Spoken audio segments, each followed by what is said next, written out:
আসসালামু আলাইকুম। এই ভিডিওটা হচ্ছে আমাদের দ্য কস্ট অফ প্রোডাকশন চ্যাপ্টারের পার্ট 3। আমরা এটার জন্য ফলো করছি গ্রেগরি ম্যানকিউয়ের প্রিন্সিপালস অফ মাইক্রো ইকোনমিক্স বইয়ের চ্যাপ্টার 13। আমরা দেখছিলাম আগের ভিডিওগুলোতে ক্যারোলিনস কুকিং হাউস নিয়ে, ক্যারোলিনা কুকিজ ফ্যাক্টরিটা নিয়ে আমরা ডিসকাস করেছি, সেটাকে আমরা এক্সাম্পল হিসেবে নিয়েছি। এখন থেকে আমরা যেটা দেখব সেটা হচ্ছে ক্যারোলিনের কুকি ফ্যাক্টরিটার যে নেইবার আছে কনরাড, সেই কনরাডের কফি হাউস নিয়ে, কফি শপ নিয়ে আমরা ডিসকাস করব। কনরাডের কফি শপে কি পরিমাণ হচ্ছে, কি ধরনের কস্ট হয়, কি টাইপের কস্ট হয়, সেগুলো কেন হয়, সেগুলোর কার্ভ কিরকম হয়, কিভাবে ড্র করতে হয়, সেটা আমরা দেখব। এবং আগে যেরকম ক্যারোলিনের কুকিজ ফ্যাক্টরির যেই বিষয়গুলো সত্য ছিল অন্যান্য ফার্মের ক্ষেত্রে আমরা সেগুলোই ধরেছি, ঠিক সেমভাবে কনরাডের কফি হাউসের ক্ষেত্রে আমরা যে সকল কস্ট দেখব, যে সকল হচ্ছে বিভিন্ন ধরনের ইনফরমেশন জানবো আমরা, যে কস্ট কার্ভগুলো কিরকম হয় অন্যান্য ফার্মের ক্ষেত্রেও সেগুলো ট্রু হবে। আমরা প্রথমে দেখতে পাচ্ছি যে কনরাডস কফি হাউসের একটা কস্ট টেবিল দেওয়া আছে। এখানে আমরা কস্ট টেবিলে বিভিন্ন ধরনের কস্ট দেখতে পাচ্ছি।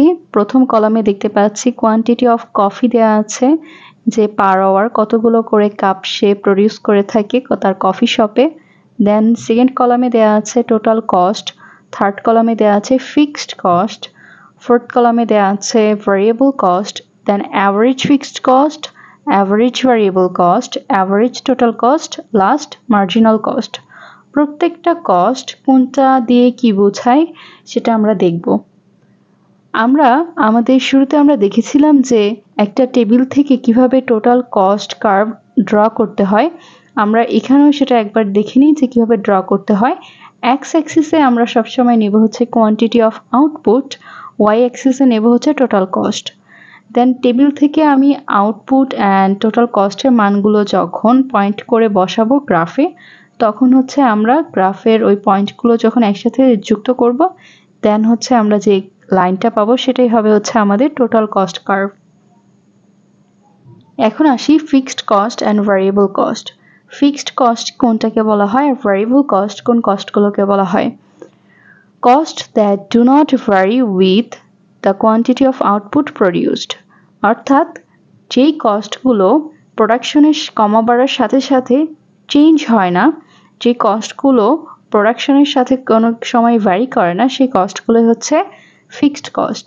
আমরা কনরাডের যে কফি শপের কস্ট টেবিল দেখেছি, সেখানে দেখতে পাচ্ছি যে ফিক্সড কস্ট যে কলামটা আছে থার্ড কলাম, সেখানে কিন্তু প্রোডাকশন সে 0 কাপ করুক, 1 কাপ করুক, 2 কাপ করুক, 3 কাপ করুক, যতটা কাপই সে প্রডিউস করুক না কেন, তার ফিক্সড কস্ট কিন্তু $3 থাকছে।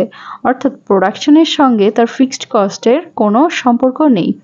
এখন ফিক্সড কস্টের একটা এক্সাম্পল চাইলে বলা যেতে পারে যে কনরাড যে কফি শপটা বানিয়েছেন, সেই কফি শপের জমির মালিক যদি তিনি না হয়ে থাকেন, তাহলে তাকে সেটা ভাড়া দিতে হতে পারে। সো সেই ভাড়াটা তাকে হচ্ছে সে প্রোডাকশন করুক না করুক তাকে দিতে হচ্ছে। এবং তার যদি কোনো মেশিনারি থাকে, সেই মেশিনারিগুলোর জন্য মেনটেন্যান্স কোনো ফি যদি দেওয়া লাগতে পারে, কস্ট থাকে, তাহলে সেটা হচ্ছে গিয়ে তার ফিক্সড কস্টের মধ্যেই পড়বে, কারণ হচ্ছে সে প্রোডাকশন করুক আর না করুক সেটা তাকে দিতে হচ্ছে, রাইট? Then variable cost কি? Cost that do not vary with the quantity of output produced. Variable cost হচ্ছে যে কস্টগুলো হচ্ছে আউটপুট প্রোডাকশনের সঙ্গে কোনো সম্পর্ক আছে, প্রোডাকশন বাড়ার সঙ্গে সঙ্গে যে কস্টটা বাড়ে সেটাই হচ্ছে ভ্যারিয়েবল কস্ট। এবং ভ্যারিয়েবল কস্টের উদাহরণস্বরূপ হচ্ছে আমরা জানি আমাদের যে ইনপুটগুলো আছে, কোনো একটা প্রোডাক্ট প্রডিউস করার সময় যে ইনপুটগুলো ইউজ হয়, ব্যবহৃত হয়, সেগুলোর যে প্রাইসগুলো আছে সেগুলো হচ্ছে কি আমাদের ভ্যারিয়েবল কস্ট। দেন আমরা আসি অ্যাভারেজ অ্যান্ড মার্জিনাল কস্টে। অ্যাভারেজ টোটাল কস্ট বলতে কি বোঝায়? আমাদের যে টোটাল কস্ট আছে, সেই টোটাল কস্টকে যখন আমরা কোয়ান্টিটি দিয়ে ডিভাইড করব, তখন আমরা পাবো অ্যাভারেজ টোটাল কস্ট। আমাদের যে অ্যাভারেজ ফিক্সড কস্ট আছে, ফিক্সড কস্টকে যখন আমরা কোয়ান্টিটি দিয়ে ডিভাইড করব, তখন আমরা পাবো অ্যাভারেজ ফিক্সড কস্ট। দেন আমাদের যে অ্যাভারেজ ভ্যারিয়েবল কস্ট আছে, সেটা হচ্ছে আমাদের ভ্যারিয়েবল কস্টকে কোয়ান্টিটি দিয়ে ডিভাইড করে অ্যাভারেজ ভ্যারিয়েবল কস্ট পাবো। এখন এগুলো আমরা হচ্ছে আমাদের কস্ট টেবিল থেকে একবার দেখব। আমরা দেখতে পাচ্ছি এখানে টোটাল কস্ট আছে। আমরা জানি টোটাল কস্ট সমান হচ্ছে fixed cost plus variable cost, right? So এখানে যখন আমাদের 0 কাপ অফ কফি প্রোডাকশন হচ্ছে তখন টোটাল কস্ট দেওয়া আছে $3। দেখছি যেহেতু প্রোডাকশন হচ্ছে না বাট ফিক্সড কস্ট তো থাকবেই, সো এখানে $3 আছে, বাট হচ্ছে ভ্যারিয়েবল কস্ট কিন্তু 0, যেহেতু প্রোডাকশন হচ্ছে না তাই ভ্যারিয়েবল কোনো কস্ট নেই এখানে। সো আমাদের টোটাল কস্ট আসছে কত? $3 আসছে। দেন যখন 1 কাপ অফ কফি প্রডিউস করা হচ্ছে তখন টোটাল কস্ট হচ্ছে $3.3 অ্যান্ড ফিক্সড কস্ট হচ্ছে $3 আগের মতোই, অ্যান্ড ভ্যারিয়েবল কস্ট এবার আমার এসেছে 0.3। সো ফিক্সড কস্ট আর ভ্যারিয়েবল কস্ট যুক্ত করলে আমি পাচ্ছি $3.3 টোটাল কস্ট। এক কাপ কফি প্রডিউস করার জন্য টোটাল কস্ট আসছে $3.3। দেন এই যে টোটাল কস্ট আমার আসলো $3.3, এই $3.3কে যদি আমি আমার এই কোয়ান্টিটি দিয়ে ভাগ দিই, মানে 1 দিয়ে ভাগ দিই, তাহলে আমি পাবো কি? Average total cost. এই যে অ্যাভারেজ টোটাল কস্ট $3.3, $3.3কে তো 1 দিয়ে ভাগ দিলে $3.3ই আসে। সেম ভাবে অ্যাভারেজ ফিক্সড কস্ট কিভাবে আসবে? এই যে আমার $3 দেওয়া আছে ফিক্সড কস্ট, এই $3কে যখন আমি এর কোয়ান্টিটি 1 দিয়ে ডিভাইড করব তখন আমি পাবো $3, এটাই হচ্ছে আমার অ্যাভারেজ ফিক্সড কস্ট। সেম ভাবে ভ্যারিয়েবল কস্ট যেটা দেওয়া আছে 0.3, এটাকে যখন আমি 1 দিয়ে ডিভাইড করব তখন আমি পাবো হচ্ছে অ্যাভারেজ ভ্যারিয়েবল কস্ট, রাইট?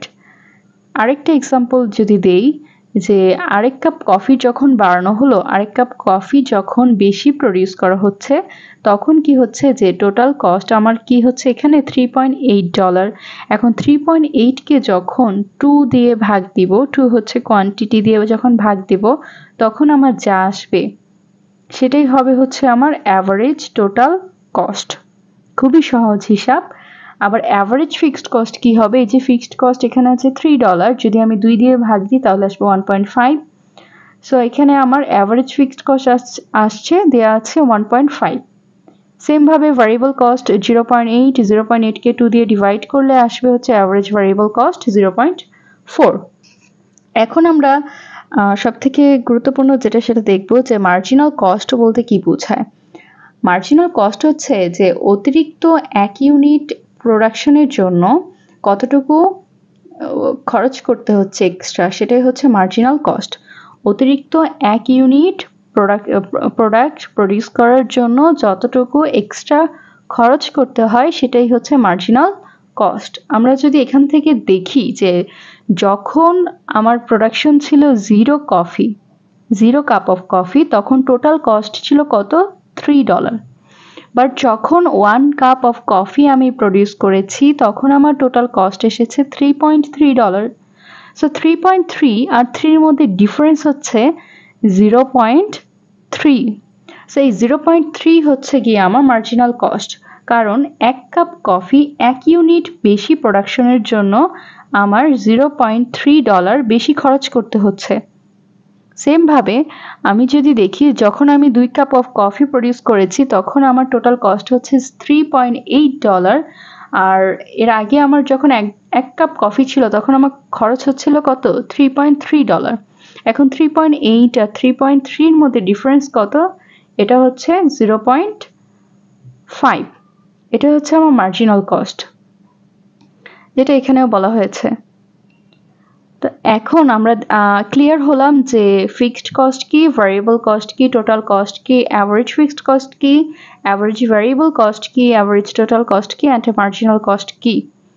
এখন আমরা এগুলোর কার্ভগুলো দেখবো যে এগুলোর কার্ভ কিরকম হয়।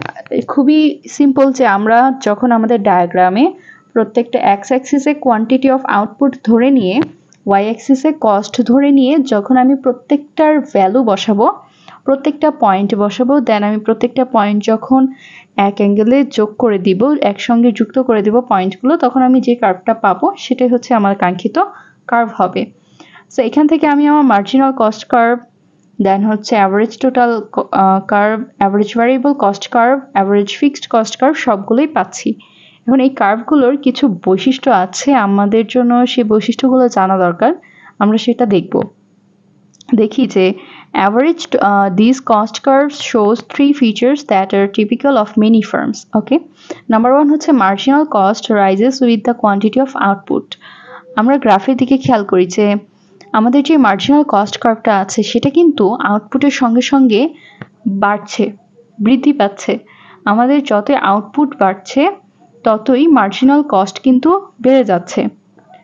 এটা একটা প্রপার্টি। দেন হচ্ছে the average total cost curve is U shaped. এটা হচ্ছে আমাদের average total cost curve. Average total cost curve হচ্ছে এটা এখন, এবং আমরা এখানে দেখতে পাচ্ছি যে প্রথমে বেশি ছিল, দেন আস্তে আস্তে অ্যাভারেজ টোটাল কস্টটা কমতে থাকলো এবং আস্তে আস্তে কিন্তু এটা আবার বাড়তির দিকে চলে যাচ্ছে, তাই না? সো এটা হচ্ছে একটা ইউ শেপড কার্ভ। এখন প্রশ্ন হতে পারে যে এটা ইউ শেপড কেন হয়? আমরা অ্যাভারেজ টোটাল কস্ট বলতে কি জানি? আমরা জানি অ্যাভারেজ টোটাল কস্ট সমান হচ্ছে অ্যাভারেজ ফিক্সড কস্ট প্লাস হচ্ছে অ্যাভারেজ ভ্যারিয়েবল কস্ট, তাই না? সো এখন অ্যাভারেজ ফিক্সড কস্ট যেটা আছে সেটা প্রথমে কি হয়, প্রথমে অনেক বেশি থাকে, যে আমরা দেখতে পাচ্ছি যে প্রথম দিকে কিন্তু আমার হচ্ছে অ্যাভারেজ টোটাল কস্টটা বেশি হচ্ছে, তাই না? এখন এখানে অ্যাভারেজ ফিক্সড কস্টটা বেশি থাকে, তার কারণ হচ্ছে যে ফিক্সড কস্ট যেটা আছে তখন যেমন ধরি ফিক্সড কস্ট যদি হয় $100, এখন $100 যদি 1 ইউনিট প্রোডাকশন হয়, 1 ইউনিট প্রোডাকশন হলে সেটা কিন্তু কম ছড়াবে। সেটা এখন 10 ইউনিট যদি প্রোডাকশন হয়, 10 ইউনিটে কিন্তু ফিক্সড কস্টটা ছড়িয়ে যাবে। সো তখন দেখা যাবে যে আমার ফিক্সড কস্টের পরিমাণটা কমে যাচ্ছে, কোয়ান্টিটি দিয়ে ভাগ করলে অ্যাভারেজ ফিক্সড কস্টের পরিমাণ কমে যাচ্ছে। সো এই জন্য যখন কোয়ান্টিটি বাড়তে থাকে অ্যাভারেজ ফিক্সড কস্টটা কমতে থাকে। তাই প্রথম দিকে হচ্ছে ডিক্রিজিং হয় অ্যাভারেজ টোটাল কস্টের কার্ভটা, দেন আস্তে আস্তে কমতে কমতে এবং দেখা যায় শেষের দিকে, লাস্টের দিকে এটা আবার ইনক্রিজিং হয়ে যায়। কেন? এটা হয় হচ্ছে অ্যাভারেজ ভ্যারিয়েবল কস্টের কারণে। কারণ হচ্ছে অ্যাভারেজ টোটাল কস্ট সমান তো হচ্ছে average variable cost plus average fixed cost, তাই না? এখন অ্যাভারেজ ভ্যারিয়েবল কস্ট কি হয়, এই শেষের দিকে হচ্ছে কি আবার বাড়তে থাকে। কেন? কারণ হচ্ছে যত বেশি কোয়ান্টিটি বাড়াবো অ্যাভারেজ ভ্যারিয়েবল কস্ট তত বাড়বে। কেন বাড়বে? এটা হচ্ছে ডিমিনিশিং মার্জিনাল ল এর কারণে বাড়ে। কারণ হচ্ছে যে আমি যদি এখন হচ্ছে প্রোডাকশন বাড়তেই আছে, প্রোডাকশন বাড়তে বাড়তে আমার যে মেশিনারিগুলো ছিল সেগুলোর যে প্রোডাক্টিভিটি ছিল, এফিসিয়েন্সি ছিল, প্রোডাকশন অনেক বাড়ানোর ফলে সেই মেশিনারিগুলো আর ওয়ার্কার অনেক আছে, এখন ওয়ার্কার তো মেশিনারি ইউজ করার সুযোগই পাচ্ছে না, অন্যান্যরা ইউজ করছে। সো দেখা যাচ্ছে সেখানে ওভার ক্রাউডিং তৈরি হয়। ওভার ক্রাউডিং এর কারণে অ্যাভারেজ ভ্যারিয়েবল কস্ট প্রোডাকশন বাড়ার সাথে সাথে অ্যাভারেজ ভ্যারিয়েবল কস্টও বাড়তে থাকে। সো এই কারণে অ্যাভারেজ টোটাল কস্টটা শেষের দিকে কি হয়, আবার হচ্ছে ইনক্রিজ হতে থাকে। এটাই হচ্ছে কারণ যে the average total cost curve is U shaped. এটা ইউ শেপড হওয়ার কারণ হচ্ছে এটাই, এই দুইটা কারণ। যে প্রথম দিকে কেন ডিক্রিজ হয়, প্রথম দিকে হচ্ছে অ্যাভারেজ ফিক্সড কস্টটা কমতে থাকে প্রোডাকশন বাড়ার সাথে সাথে, আর শেষের দিকে আবার কি হয় যে অ্যাভারেজ ভ্যারিয়েবল কস্ট হচ্ছে সময়ের সাথে সাথে, মানে প্রোডাকশন বাড়ার সাথে সাথে আবার অ্যাভারেজ ভ্যারিয়েবল কস্ট ইনক্রিজ হতে থাকে। দেন থার্ড পয়েন্ট হচ্ছে the marginal cost curve crosses the average total cost curve at the minimum of the average total cost. আমরা সবসময় মনে রাখবো যে আমাদের মার্জিনাল কস্ট কার্ভ যেটা আছে সেটা অলওয়েজ অ্যাভারেজ টোটাল কস্টের যে মিনিমাম পয়েন্ট আছে, আমাদের marginal cost always average total কস্টের যে মিনিমাম পয়েন্ট আছে সেই পয়েন্টটাতেই ক্রস করবে বা ছেদ করবে। তো আমরা দেখতে পাচ্ছি যে এখানে আমরা আরেকটা বিষয় নিয়ে কথা বলবো, সেটা হচ্ছে relationship between marginal cost and average total cost. Marginal cost এবং অ্যাভারেজ টোটাল কস্টের মধ্যে সম্পর্ক কি আসলে? মার্জিনাল কস্ট হচ্ছে মার্জিনাল কস্ট যখন কম, মার্জিনাল কস্ট যদি অ্যাভারেজ টোটাল কস্টের থেকে কোনো কারণে কম হয় তাহলে দেখবো যে ধীরে ধীরে অ্যাভারেজ টোটাল কস্টটাও কমতে থাকবে। আবার মার্জিনাল কস্টটা যদি অ্যাভারেজ টোটাল কস্ট থেকে বেশি হয় তাহলে অ্যাভারেজ টোটাল কস্ট আবার ধীরে ধীরে বাড়তে থাকবে। তা আমাদের আজকের এই লেকচারে এটাই আমাদের দেখার উদ্দেশ্য ছিল যে আমাদের যে কোনো একটা ফার্মের বা ফ্যাক্টরির বিভিন্ন ধরনের কস্ট থাকে, সেই কস্টগুলো কি কি ধরনের হতে পারে এবং হচ্ছে সেগুলোর গ্রাফিক্যাল রিপ্রেজেন্টেশনটা কেমন হয়। আমরা কনরেডের সেই কস্ট টেবিলটা দিয়ে জেনারেল একটা গ্রাফ আঁকালাম এবং সেটা থেকে বোঝার চেষ্টা করলাম যে এদের প্রপার্টিগুলো কীরকম হয়। এবং এখানে আমরা গুরুত্বপূর্ণ যেই জিনিসটা বুঝলাম যে আমাদের মার্জিনাল কস্ট কার্ভ হচ্ছে কোয়ান্টিটি বাড়ার সাথে সাথে ইনক্রিজ হয় এবং হচ্ছে অ্যাভারেজ টোটাল কস্ট কার্ভটা হচ্ছে ইউ শেপটের হয় এবং অ্যাভারেজ ভ্যারিয়েবল কস্ট সবসময় প্রোডাকশন বাড়ার সাথে সাথে বাড়তে থাকে। আর আরেকটা কথা হচ্ছে যে অ্যাভারেজ ফিক্সড কস্টের কার্ভটা আমাদের কিরকম হয়। অ্যাভারেজ ফিক্সড কস্ট কার্ভ প্রথমে বেশি থাকে, আমরা এটা হচ্ছে অ্যাভারেজ টোটাল কস্টের সময় পড়ে আসলাম তাই না, যে শুরুতে অ্যাভারেজ ফিক্সড কস্টটা বেশি থাকে, বাট প্রোডাকশন বাড়ার সাথে সাথে অ্যাভারেজ ফিক্সড কস্ট কার্ভটা কমতে থাকে।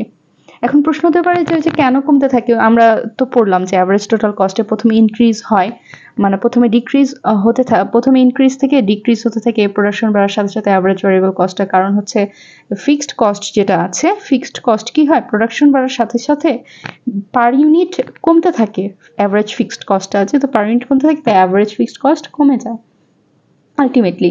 এবং অ্যাভারেজ ফিক্সড কস্ট কখনোই বাড়ে না, প্রোডাকশন বাড়ার সাথে সাথে অলওয়েজ অ্যাভারেজ ফিক্সড কস্ট কমতে থাকবে। সো আজকে আমাদের লেকচার ছিল এতটুকুই।